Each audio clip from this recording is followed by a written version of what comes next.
দিনটা ছিল 25শে বৈশাখ।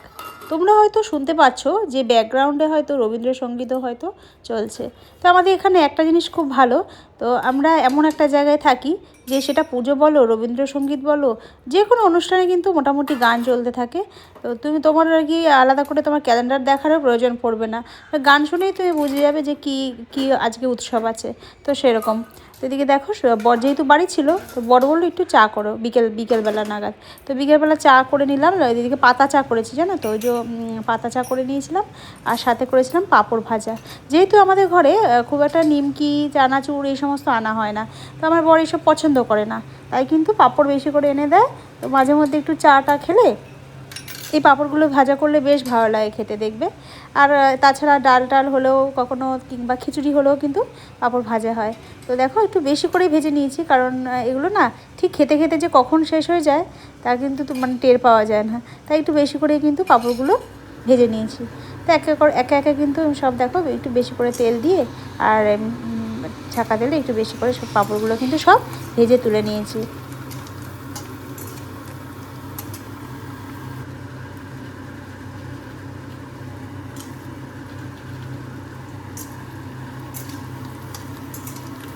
যেহেতু আমাদের ঘরে এই পাঁপড় ভাজাটা আমি একটু বেশি ভালো খাই, তাই কিন্তু শেষ হতে না হতেই কিন্তু বরকে বলে দিই যে পাঁপড় শেষ হয়ে গেছে, বর কিন্তু সাথে সাথে এনে দেয়।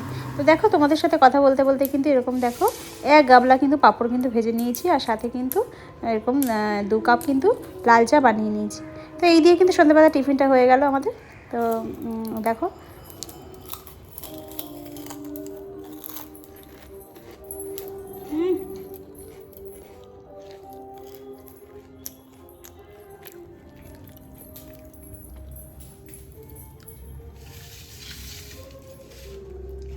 নাও চা।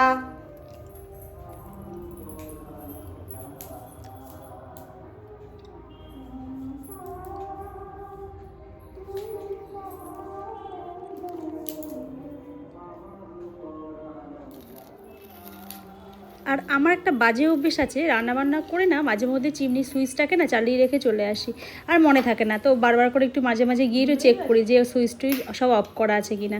তো একা থাকলে এই একটু সমস্যা, গ্যাস অফ আছে কিনা দেখতে হয় বারবার, তারপরে চিমনির সুইচ টুইচগুলো ঠিকঠাক অফ করলাম কি না, তো এগুলো একটুখানি খেয়াল রাখতে হয়। কখনো দেখলাম হয়তো আরও চালিয়ে দিয়ে বসে আছি, সেটা সুইচ অফ করা হয়নি, তো এগুলো কিন্তু খেয়াল করতে। আর কিছু নাহি চাই গো আমার পরানো যাহা চাই তাই গো আমার পরানো যাহা চাই। আর এদিকে দেখো সকালে কি রান্না করবো ভাবতে ভাবতে দেখি ফ্রিজ কাচিয়ে এই পেলাম হলো গিয়ে একটুখানি চিংড়ি মাছ। তো চিংড়ি মাছগুলো সবগুলো রান্না করে ফেললাম, আর সাথে একটু ভাবলাম এটা একটুখানি সর্ষে বাটা করব। তো সর্ষে আর একটুখানি এর মধ্যে একটু জিরে গুঁড়ো দিয়েছিলাম, আর একটু সেই রাঁধুনি থাকে সেই রাঁধুনি একটু দিয়ে একসাথে বেটে নিয়ে আর কিন্তু চিংড়ি মাছটা করব। আর এদিকে কিন্তু ঢ্যাঁড়স হলো গিয়ে সেদ্ধ করব।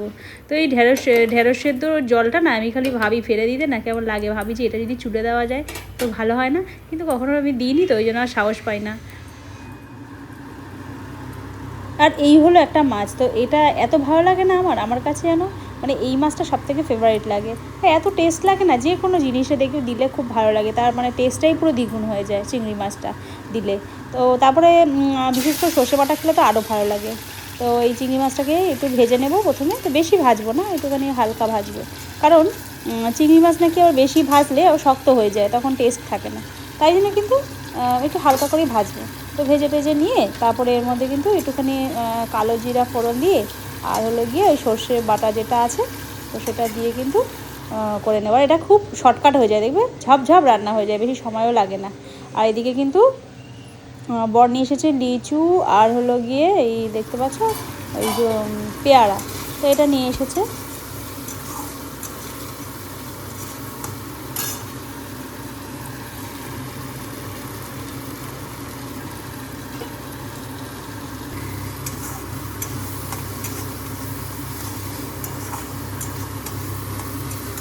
আর না আজকে সর্ষেটাকে ছেঁকে দিইনি, পুরো সর্ষে ভালো করে বেটে নিয়েছিলাম শিলনোড়ায়, নিয়ে কিন্তু ওই সর্ষে খোসা সমেতই কিন্তু দিয়ে দিয়েছি, কারণ আমি কিন্তু আমরা বাপের বাড়িতে এরকম খোসা সমেতই সর্ষে দিয়ে আমার মা করতো, তো এরকমই খেয়েছি, আমার ভালো লাগে। তো এখানে দেখি আমার বড় আবার বলে এগুলো ছেঁকে দিতে, তো ছেঁকে দিলে আবার দেখি সবই চলে যায় আর কিছু থাকে না, তো পাতলা পাতলা মতো হয়ে যায় অনেকটা। তো এর থেকে বরঞ্চ ওরকম খোসা সমেত দিয়ে করাই ভালো। তো এইভাবে করেছি। আর লিচুগুলো নিয়ে এসেছে, তো লিচুগুলো কিন্তু খুব একটা ভালো না, মানে টক মিষ্টি টাইপের, মানে যেগুলো একটু লাল লাল সেগুলো একটুখানি মিষ্টি, আর বাকি যেগুলো সবুজ সবুজ দেখতে পাচ্ছ ওগুলো কিন্তু একটু টক। তারপরে হলো গিয়ে লিচুর দানাগুলো অনেক বড়, তো ওরকম লিচু খেয়ে না ঠিক শান্তি পায় না। লিচুর দানা যত ছোট থাকবে তত কিন্তু ভালো লাগে, বড় দানা হলে কেমন লাগে, মুখে লাগে, ভালো লাগে না। আর এদিকে দেখো একটু বিছনাগুলো গুছিয়ে নিলাম, আর এদিকে পুজো টুজো দেওয়া বাকি আছে, স্নান করে পুজোটা দেবো। আর এদিকে কিন্তু ঘরটার মুছেছিলাম, তো ঘরটার মুছে দেখো এই ম্যাট ফ্যাটগুলো আমি মানে পাতিনি, সব তুলে তুলে মুছেছি, এগুলোকে এখন একটু পেতে নিলাম।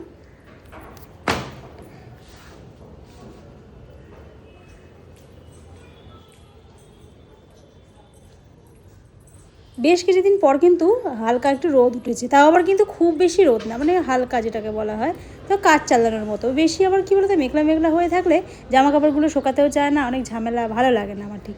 একটু হালকা রোদ উঠলে তবেই কিন্তু ভালো লাগে। তো আমি সেই মতো দেখো মানে কিছু কিছু জিনিস ছিল সেগুলোকে শুকনো করতে দেবো, তো সেই জন্য একটুখানি ব্যালকনিতে এসে একটু ঘুরে গেলাম। কালকে সন্ধ্যাবেলা কিন্তু আবার একটু বেরিয়ে পড়েছিলাম একটু মাঠে একটুখানি যাবো বলে, এখানে কাছাকাছি একটা মাঠ আছে, তো সেখানে গিয়ে বসলে এত ভালো লাগে না, চারিদিকে পুরো সবুজ আর মানে ঘাস ফাঁস হয়ে আছে, তো এত ভালো লাগে ওখানে গিয়ে বসে থাকলে মনে হয় কি সময় কেটে যায়। তো দেখো এখানে চলে এসেছিলাম, আর সব বাচ্চারা কি সুন্দর খেলাধুলা করছে, আর খুব ভালো লাগে জানো তো এরকম সবুজ ঘাসে। তা আবার বড় আবার বেশিক্ষণ বাইরে থাকতে ভালোবাসে না, মানে খানিকক্ষণ ঘুরলেও বেশ চলে গেল।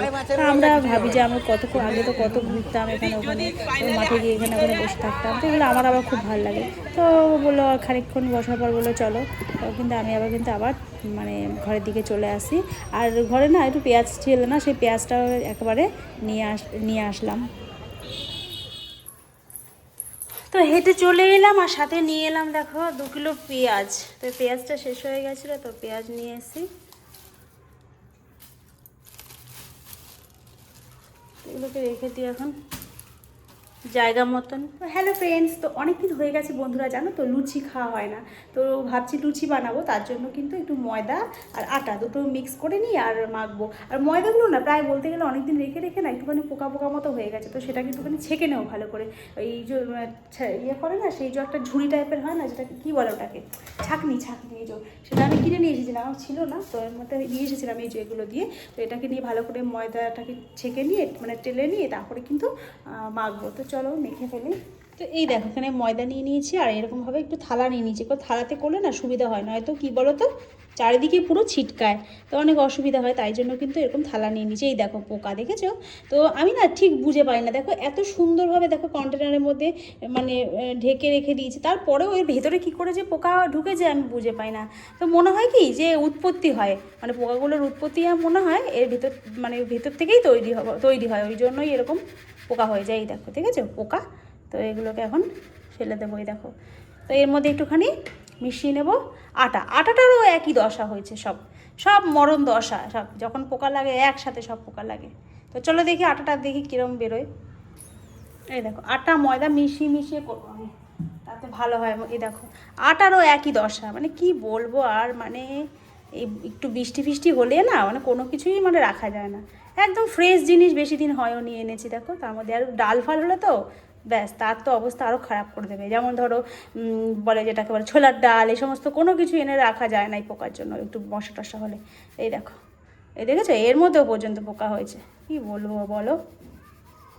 তো এটাকে এইভাবে ছেঁকে নিয়ে এবারে আমি কিন্তু এটাকে মাখবো, একটু সাদা তেল দিয়ে যেরকম মাখে, এই যে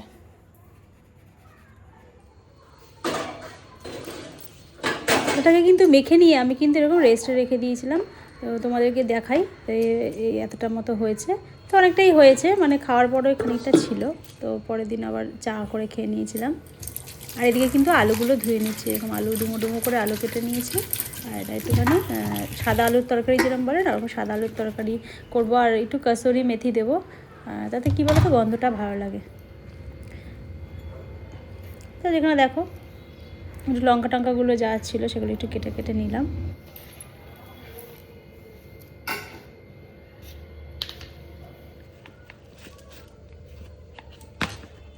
এই দেখো, এই হলো সেই কাসুরি মেথি। তো এগুলো কিন্তু খুব একটা রান্নায় আমি ব্যবহার করি না, তবে এরকম কখনো আলুর তরকারি করলে তার মধ্যে দিলে বেশ ভালো লাগে। তো এই কিন্তু রান্নায় আমি বসিয়ে দিয়েছি। তো প্রথমে কিন্তু আমি এর মধ্যে একটু পাঁচফোড়ন দিই, আর তারপরে দিই এর মধ্যে হলো গিয়ে এই কাসুরি মেথি। তো ওটা দিলে একটুখানি কালো হয়ে যায়, যেহেতু এমনিতেই তো কালো মানে এই পাতাগুলো, তারপর দিলে একটুখানি তেলের মধ্যে পড়লে একটু কালো কালো হয়ে যায়।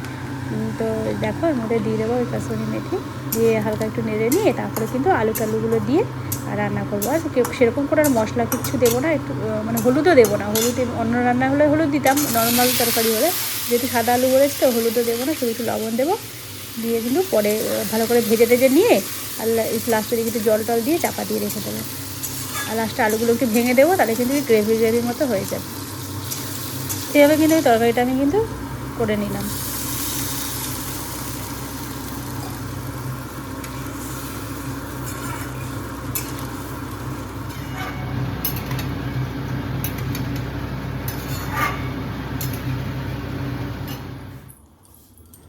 চলো দেখি তরকারিটা কত দূর হলো। তো এটাকে আমি একদম মানে গ্যাসটাকে সিমে করে দিয়ে আর হলো গিয়ে চাপা দিয়ে রেখেছিলাম, তো মোটামুটি সেদ্ধ হয়ে গেছে। আর এই যে ওপরে যেগুলো ভাসছে সেগুলো কিন্তু এই পাতাগুলোই ভাসছে।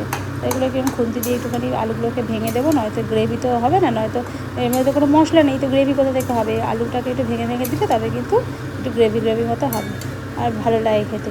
এটা পরোটা দিয়ে খেতেও খুব ভালো লাগে এগুলো, জানো তো, পরোটা লুচি এগুলো দিয়ে ভালো লাগে।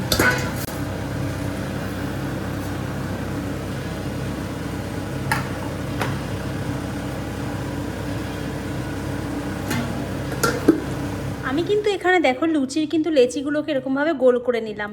তো তাতে কি হবে, সুবিধা হবে, তাড়াহুড়ো করে আর কি একটা একটা করে ছিঁড়ে করতে আমার অসুবিধা হয়। তো এইভাবে লেচি করে নিলে কি হয়, ফটাফট বেলতে সুবিধা হয়।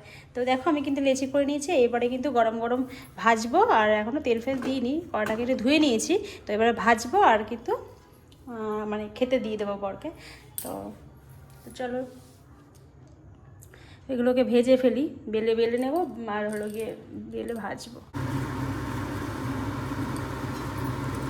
তো এদিকে কিন্তু তেল বসিয়ে দিয়েছি লুচি ভাজার জন্য। তো কড়াটাকে আগে আলুর তরকারিটা করে নিয়েছিলাম, নিয়ে কিন্তু কড়াটাকে ধুয়ে নিয়েছিলাম, ধুয়ে কিন্তু এভাবে তেলটাকে গরম করে নিয়ে আর লুচিগুলো ভাজিয়ে দেখো প্রথমবারে দিতে গিয়েই কিন্তু একটুখানি ভাজ হয়ে গেছে।